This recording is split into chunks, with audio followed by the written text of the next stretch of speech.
ওই যেমন বলতে পারছে যে এটা টাকলার দেশ না, আমরা বলতে পারবো তো সেমটাই উল্টিয়ে দিন, এটা মোল্লার দেশ না, এটা টাকলার দেশ, চৈতন্যর দেশ।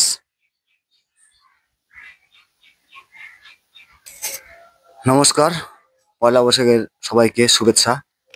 আপনাদেরকে কয়েকটা ক্যান্সার জাতীয় মানুষ দেখাবো, যেটা হিন্দুস্তানের এই ওয়েস্ট বেঙ্গলের মালদা মুর্শিদাবাদের কিভাবে ক্ষতি হয়ে যাচ্ছে কার কারণে, আর এদের কিছু মৌলবীর ভার খাওয়া ভাষণগুলো শুনুন। আমি এটাই দেখাবো, ভিডিওটা একটু বড় হতে পারে। চলুন, প্রথমে ওদের এক মৌলবী ওয়াকাফ বিল নিয়ে প্রদর্শন করতে গিয়ে কি কি ভাষণ দিয়েছেন এবং বাংলাদেশের হাসিনা এখানে কি জন্য এসছে এইসব টানাটানি করছে। প্রথমে এর উত্তর আমি ওদেরকে দিয়েই দেওয়াবো একটা। প্রথমে এর ভাষণটা শুনুন, তারপর ওর উত্তর ওর এক জাতির মহিলাকে দিয়েই দেওয়াবো। চলুন ভিডিওটা দেখুন।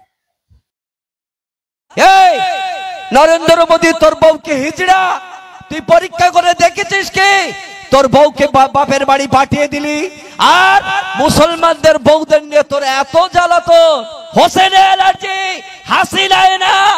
এই ভারতবর্ষ ছাড়া হাসিনার আর কি কোনো জায়গা ছিল না? না, নরেন্দ্র মোদী যেতে দেবে না, এত মহব্বত।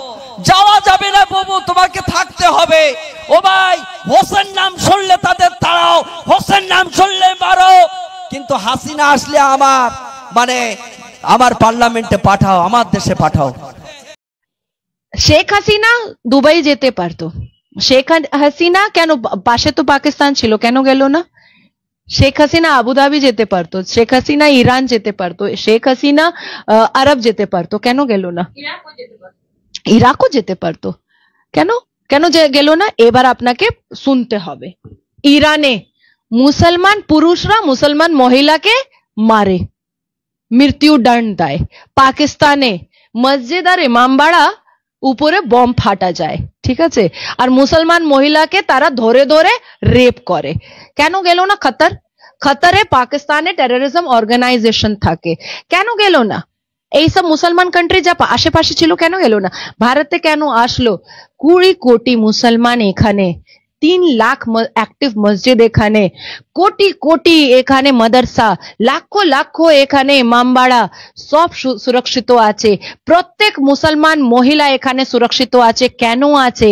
কেন? এখানে 82.7% সনাতনী আছে। তার জন্য শেখ হাসিনা ভারতকে চুজ করলো কি আমি যদি ভারতে থাকবো 2 দিন 4 দিন, আমার জীবনটা সুরক্ষিত থাকবে।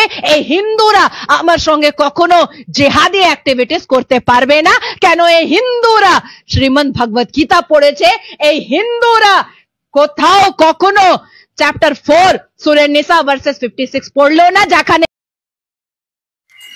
তারা শুনতে পেলেন কেন যায়নি বিদেশে। আর কিছুটা এর ভারকা ভাষণটা শুনুন কি বলছে, আর কিভাবে এরা আমাদের হিন্দু সংগঠনের যারা হিন্দু রক্ষার জন্য যারা কথা বলে, যেসব নেতারা কথা বলে, তাদের বিরুদ্ধে কিভাবে কথা বলে শুনুন। যোগীকে কিভাবে অপমান করছে, মোদীকে কিভাবে অপমান করছে, সব শুনতে হবে। চলুন দেখুন।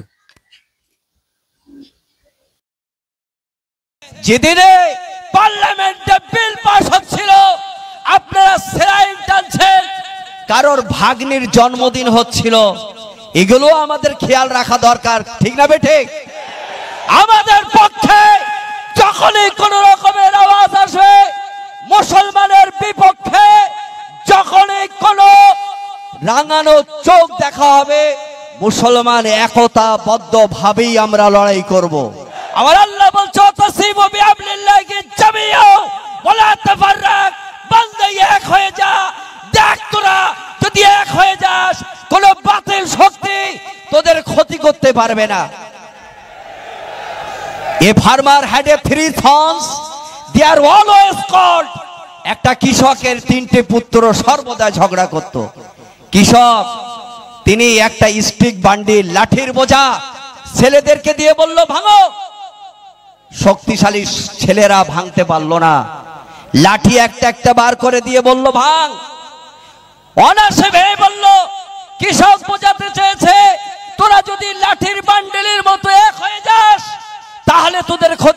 পারবে না। আমরা বিহারি বাঙালি নয়, কালো সাদা নয়, দল মত পণ নয়, আমাদের কাবা এক, আল্লাহ এক, রাসূল এক। আমরা সেই আল্লাহর জন্য পৃথিবীর জমিনে যেখানে আমরা থাকবো, মুসলমানের বিপক্ষে, আমাদের বিপক্ষে কোনো কথা গেলে মুসলমান আবারও নরেন্দ্র মোদী হুঁশিয়ার। শুনলেন তো কৃষক কিভাবে বুঝিয়েছে ওদের। সেম ভাবে আমরাও পড়েছি 10-এর লাঠি 1-এর বোঝা। ওরা বুঝাতে চাইলো যে আমাদের কোনো ধর্মের ভেদাভেদ নেই, একটা জাতের মধ্যে 4টা-5টা, যেমন আমাদের হিন্দুরা ভাগ করে রেখেছে সেম ভাবে ওদের মধ্যেও 4-5টা ভাগ করে রেখেছে। অনেক মানে এক একটা শিয়াতে 4-5টা ভাগ আছে, সুন্নিতে 4-5টা ভাগ আছে, সুন্নির মধ্যে আরো 4-5টা কি আছে, মানে ওদেরও যেরকম ভাগ আছে ওগুলা কোনো ভাগ না, সব এক হতে বলছে। আর আমরা সারা জীবনেও এক হতে পারছি না, সব এই ঘোষ, এই পাল, এই মন্ডল, এই নিয়ে আমরা ঝামেলার মধ্যে পড়ে আছি। আর তার মধ্যেও এখানে চুটি চাটারা তো আছি, ওটা আলাদা একটা জাত হয়ে গেল, বুঝতে পারলেন কি না? এইভাবে আমরা হিন্দুরা কোনোদিনও এক হতে পারবো না। এরা এক হয়ে দেখিয়ে দিচ্ছে কিভাবে একটা গর্জনে মুর্শিদাবাদে কত বড় দাঙ্গা করলো, গাড়ি বাড়ি সব পুড়িয়ে দিল, বাস টাস পুড়িয়ে দিচ্ছে ওপেনে, কোনো কেউ কিছু করতে পারলো না। এরা এক হয়ে দেখাচ্ছে, আর আমরা জীবনেও এক হতে পারবো না। দেখুন আর একজন কি বলে, এ তো আর এর সম্পূর্ণটা ভাষণ শুনে নিন, শুনে তারপরে বলছি। আর আরেকজন কি বলে ওটাও শুনুন। এ গদি তোমায় ছাড়তে হবে। আরে মুসলিমরা ওয়াকফ বিল বাতিল করিয়ে ছাড়বে, গদি তোমায় ছাড়াবে। মুসলমান পুনরায় আবারও একবার বদরের মতো, ওহদের মতো, খন্দকের মতো জিহাদ শুনেছি, একবার লড়াই করেই মুসলমান দেখবে, জোরে বলুন। অতএব আমাদেরকে একতাবদ্ধ হতে হবে, আমাদেরকে এক হতে হবে। পঞ্চায়েতে যান, বিডিওয়ে যান, থানায় যান, আপনি প্রশাসন বিভাগের কাছে আপনি যখনই যাবেন, বিডিও যখন যাবেন, কোন মুসলমানকে যদি কোন প্রশাসনের লোক অপমান করতে চায়, আপনার ইমানের দায়িত্ব, আপনি পাশে দাঁড়াবেন, ঠিক না বেটে? ট্রেনে একজন চাচা মোবাইল পকেট থেকে বার করেছে, একজন মহিলা তাকে চড় মারছে, দেখেছেন না? বলেন ওই ট্রেনে আর সব মুসলমান, একটাও মুসলমান ছিল না? কি মনে হয় ছিল না? মুর্শিদাবাদের মতো ট্রেনে যেখানে 1000-এর মধ্যে আপনার 900 মুসলমান প্যাসেঞ্জারি করে, আমরা মুসলমান মার খেয়েই যাচ্ছি না। এটা আগামী দিন হওয়া যাবে না। কোন প্রশাসন যদি আপনাকে হেনস্থা করে, গাড়ি ধরে, বাড়ি ধরে, আপনি অবশ্যই খবর পেলে মুসলমান তার পাশে দাঁড়ান। নবী বলেছেন মুসলমান কুল্লু মুসলিমুনা ইখওয়াতুন, একজন মুসলমান আর একজন মুসলমানের ভাই। অতএব এই সময়ে আমার নবীর কথা মানা আমাদের জরুরি, ঠিক না বেঠিক? তাহলে ওরা যেখানে যাক, প্রশাসনের কাছে যাক আর আইনের কাছে যাক, কোনো মুসলিম যদি অপমান হয় তাকে ছেড়ে কথা বলানো হবে না। তার মানে সবাই যেন ওর পাশে দাঁড়ায়, সে অন্যায় করুক আর না করুক। আর আমাদের মধ্যে কি হয়, একজন মার খাচ্ছে আর 10 জন দূর থেকে দেখে হাসছে, কেউ ওকে বাঁচাতে যায় না, দূর থেকে ভিডিও করে দেখছে যে অমুক মার খেলো। ওরা কি বলছে, যেন দোষ করুক আর না করুক, আগে পাশে দাঁড়ান। যারা এখনো মূর্খ আছে ওদের কাছে শিখুন না কি বলছে, ওদের শিখ নিয়ে আপনারা চলুন না। ওরা যেভাবে চলছে সেভাবে চলুন, ওরা ভালোভাবে চললে আপনারা ভালোভাবে চলুন। আর ওরা যেভাবে শিখ দিচ্ছে আপনারা শিখ নিন না, ওদের কাছ থেকে শিখ নিন। আপনারা যদি গীতা না পড়ে থাকেন, ওদের শিখটা চলুন, ওদের শিখে চলুন, কিচ্ছু হবে না। ওরা যেভাবে বুঝাবে মনে করেন যে ওটা আপনাকে বুঝাচ্ছে। ওদের ধর্মকে যখন বুঝাচ্ছে ভাবছেন, আপনারা ভেবে নেন যে আপনাকেই বুঝাচ্ছে, সেম কেস করুন। চলুন আরো শুনুন, আরো বাকি আছে। ধর্ম কোন জাত পাত না ভেবে আমরা মুসলমান বর্তমানে এক হয়ে যাব। আইন যেটা হচ্ছে আইন হবে, আইন যেটা হচ্ছে তার পথে তারা থাকবে, কিন্তু আমরা আমাদের আন্দোলন করব। কবরস্থান এটা আর তোমার আপনার ওই টাকলার দেশ নয়। টাকলা চেনেন তো? হ্যাঁ, ওই টাকলার দেশ নয়। আন্দোলন চলতে থাকবে, আগামী 26-এ কবর দিতে হবে। যে কবর নিতে চাচ্ছে এই কবরে নরেন্দ্র মোদীর দলবলকে আমাদের কবর দিতে হবে। এটা আমরা চান কিনা? তাহলে শুনেই নিলেন, ওরা সব এক হচ্ছে, আপনারা ওদের ধর্মটাই পালন করুন। সব হিন্দুদেরকে বলছি, শুধু কিছু আছে চটি চাটা, ওরা শুনবে না। ওরা এখনো ওদের সুনাম করছে, এখনো ওদের ওয়াকাফ বিলের সাপোর্ট করছে। জানে যে এরা কোনোদিনও গরিবরা ওরা জানে কেউ কিন্তু পায়নি কোনো ওয়াকাফ বিলের থেকে কোনো স্বাস্থ্যর কোনো পরিষেবা পায়নি। না একটা লোক ওয়াকাফ বিল থেকে ওদের চিকিৎসা হয়েছে, না একটা লোকের একটা গরিব মহিলার বিয়ে দিয়েছে ওয়াকাফ বিল থেকে। সব টিএমসির নেতারা বড় বড় ঘাবলা করে বসে আছে, সবাই জানে। তাও দেখুন ওরা কিন্তু 1 টাকাও পায়নি। এত নিরীহ মানুষ যে আন্দোলন করছে 1 টাকাও পায়নি। ওদের শুধু বলা মানে চলো, আমরা পাইনি তো পাইনি, আমার দাদা ভাইরা তো লুটে খাচ্ছে। ওদের ধর্মটাই দেখুন। কেন পারছেন না? আপনারা গীতা পড়ছেন তাই না? গীতাকে একটু সাইডে রাখুন, মাঝে মাঝে ওদের ধর্মটাও শুনুন। এরা এত চিল্লিয়ে চিল্লিয়ে বুঝাচ্ছে, বুঝতে পারছেন না? বলছে তো এরা টাকলার দেশ না, এটা মোল্লার দেশ করছে, বুঝতে পারছেন না? আপনারা শুনুন ওদের কথা। সেম কেস, ওরা মোল্লাগিরি করে করবে আর আমরা টাকলাগিরি করে করবো। একই ভাবনা, ভাবুন না। টাকলা যেরকম বললো যোগীর কথা, বুঝে নিতে হবে। যোগী যেভাবে করছে ওখানে সেম সিস্টেমটা আমরা এখানে করবো। ওর বুদ্ধিতেই করতে হবে না। এখানে আমরা বলবো ওটা মোল্লার দেশ না, এটা টাকলার দেশ।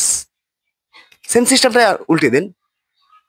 ওই যেমন বলতে পারছে যে এটা টাকলার দেশ না, আমরা বলতে পারবো তো, সেমটাই উল্টে দিন। এটা মোল্লার দেশ না, এটা টাকলার দেশ, চৈতন্যর দেশ। আর একটা দেখুন, ক্যান্সার তো এটা হাইকোর্টের উকিল, ক্যান্সার তো দেখেননি। ক্যান্সারের ভাষণ শুনুন যে কি বলে, তারপরে আমি কিছু বলছি। একবার 1 সেকেন্ডের জন্য যদি ইশারা দিয়ে দেয় আল্লাহ মালিক, গায়েবের মালিক আল্লাহ তাআলা জানে কি ধরনের খেলা হয়ে যাবে। আমিও জানি না কি ধরনের হয়ে যাবে। আমরা উস্কানি দিতে নয়, আমার জাত আমার কমকে উস্কানি দেওয়ার ব্যাপার নাই।